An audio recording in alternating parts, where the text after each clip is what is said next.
Bill is a man of integrity. He has been the best example to me of a godly person. Well, we went to a prayer meeting like we normally do Sunday night, and came home like any other ordinary night, went to bed.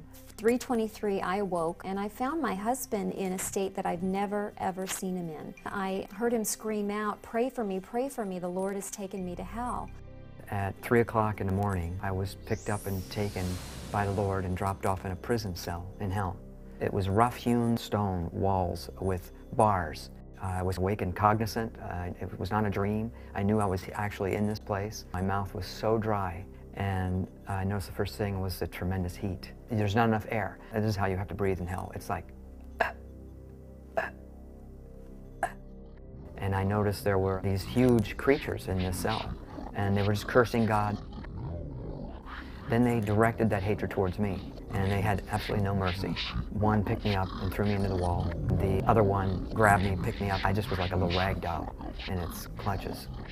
And I noticed the darkness was so intense, and there was an evil presence about the darkness, and you could feel it. I could see flames in the distance. The flames were raging hundreds of feet in the air. I could hear millions of people screaming. I could see their outlines of people through the flames, and they're burning, literally burning. I was underneath a tunnel, and there were demon creatures chained to the walls.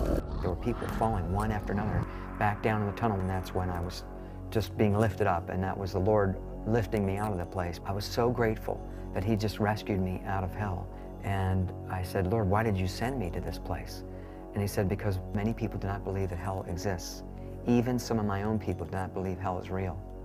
I want you to go and tell people that it's not my will that anyone go there."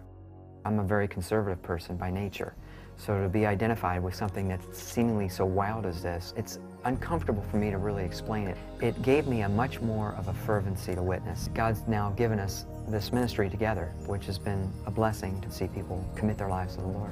It's not important for people to believe my experience. The most important point is that God loves us so much that He sent His Son to die so that we wouldn't have to go. God's a loving God. He didn't intend for you to go to hell, but you have a choice.